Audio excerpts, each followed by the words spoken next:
Lebih dari 900 km dari Pulau Madagaskar, di tengah Samudra Hindia, terdapat sebuah pulau terpencil bernama Mauritius. Pulau ini tampak tenang, hijau, dan penuh kehidupan. Namun di balik keindahannya, pulau ini menyimpan salah satu kisah kepunahan paling tragis dalam sejarah manusia. Pada abad ke-16, bangsa Eropa mulai singgah di Pulau Mauritius. Di sanalah mereka menemukan seekor burung yang tidak biasa. Bertubuh besar, gemuk, tidak bisa terbang, dan sama sekali tidak takut pada manusia. Burung itu kemudian dikenal dengan nama Dodo. Saat itu, Dodo hidup bebas dan menyebar luas di seluruh pulau. Namun siapa sangka, kurang dari 100 tahun setelah manusia menetap, burung ini menghilang selamanya dari muka bumi. Ironisnya, hingga hari ini masih ada anggapan bahwa Dodo punah karena ia bodoh, lamban, dan merupakan kegagalan evolusi. Padahal anggapan itu keliru. Inilah kisah tragis burung Dodo. Meski bentuk tubuhnya sering disamakan dengan bebek, Dodo sebenarnya lebih dekat kekerabatannya dengan merpati.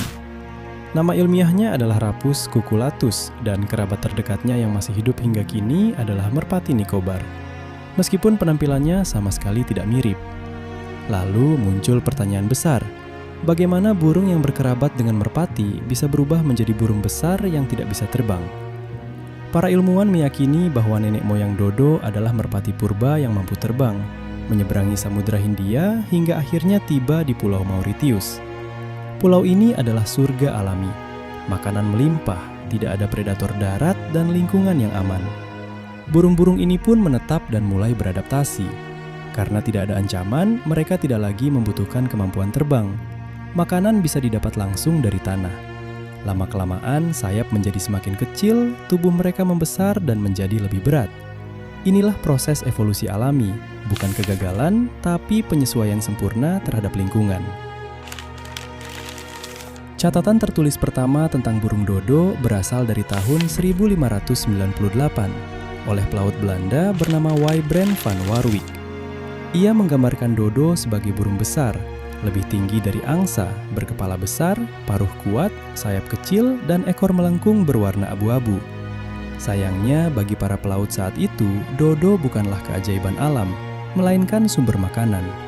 Walaupun dagingnya dianggap hambar dan tidak terlalu lezat, ukuran Dodo yang besar mampu memberi makan banyak kru kapal yang kelaparan setelah berbulan-bulan di laut. Asal-usul nama Dodo sendiri masih menjadi perdebatan. Ada yang percaya berasal dari bahasa Belanda dodars yang berarti bokong gemuk. Ada pula yang mengaitkannya dengan bahasa Portugis doido yang berarti bodoh atau gila. Sebagian lain menduga nama ini muncul dari suara Dodo yang terdengar seperti du-du. Namun satu hal pasti, nama dan citranya telanjur melekat sebagai simbol kebodohan. Selama berabad-abad, Dodo digambarkan sebagai burung gemuk, kikuk, dan bodoh. Bahkan dianggap sebagai kesalahan evolusi yang memang pantas punah. Masalahnya, tidak ada dokumentasi ilmiah yang akurat saat Dodo masih hidup. Sebagian besar gambaran Dodo berasal dari lukisan-lukisan seniman Eropa abad ke-17 dan 18, yang sering menggambarkannya sangat gemuk. Kini, para ilmuwan menduga lukisan tersebut tidak sepenuhnya akurat. Kemungkinan besar, Dodo yang digambar adalah spesimen yang ditangkap dan diberi makan berlebihan, atau sedang menggembungkan bulu sebagai perilaku alami. Menurut Julian Hume, seorang paleontolog dan seniman asal Inggris, Dodo sebenarnya memiliki tubuh yang jauh lebih ramping dari yang kita bayangkan. Penelitian terbaru menunjukkan berat Dodo hanya sekitar 10 hingga 14 kg, jauh lebih ringan dari perkiraan lama yang mencapai 20 kg. Temuan ini penting karena membantu kita memahami bagaimana burung berevolusi di pulau terpencil. Selain itu, Dodo ternyata memiliki kaki yang sangat kuat, yang memungkinkan mereka berlari cepat, lincah, dan bermanuver dengan baik. Meskipun tidak bisa terbang, sayap Dodo tetap berfungsi untuk menjaga keseimbangan saat bergerak. Dan soal kecerdasan, struktur tengkoraknya menunjukkan bahwa Dodo tidak bodoh. Otaknya sebanding dengan burung merpati modern, bahkan memiliki indera penciuman yang baik untuk mencari makanan di tanah. Label bodoh muncul karena satu hal sederhana.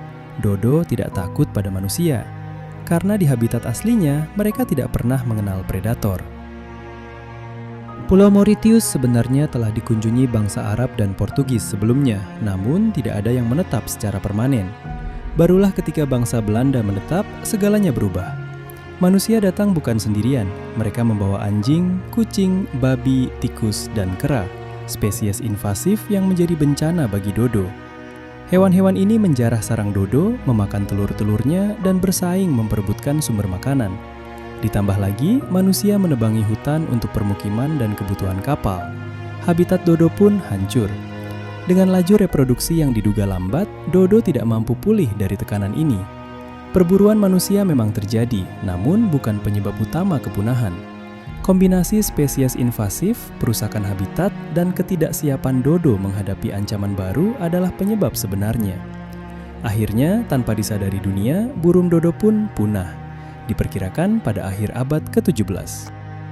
Dodo menjadi simbol kepunahan pertama yang disebabkan oleh manusia modern.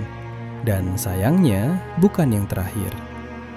Kisah dodo mengajarkan kita satu hal penting, bahwa evolusi bukan tentang kuat atau lemah, melainkan tentang kesesuaian dengan lingkungan. Dodo bukan gagal berevolusi. Ia berevolusi terlalu sempurna untuk dunia tanpa manusia.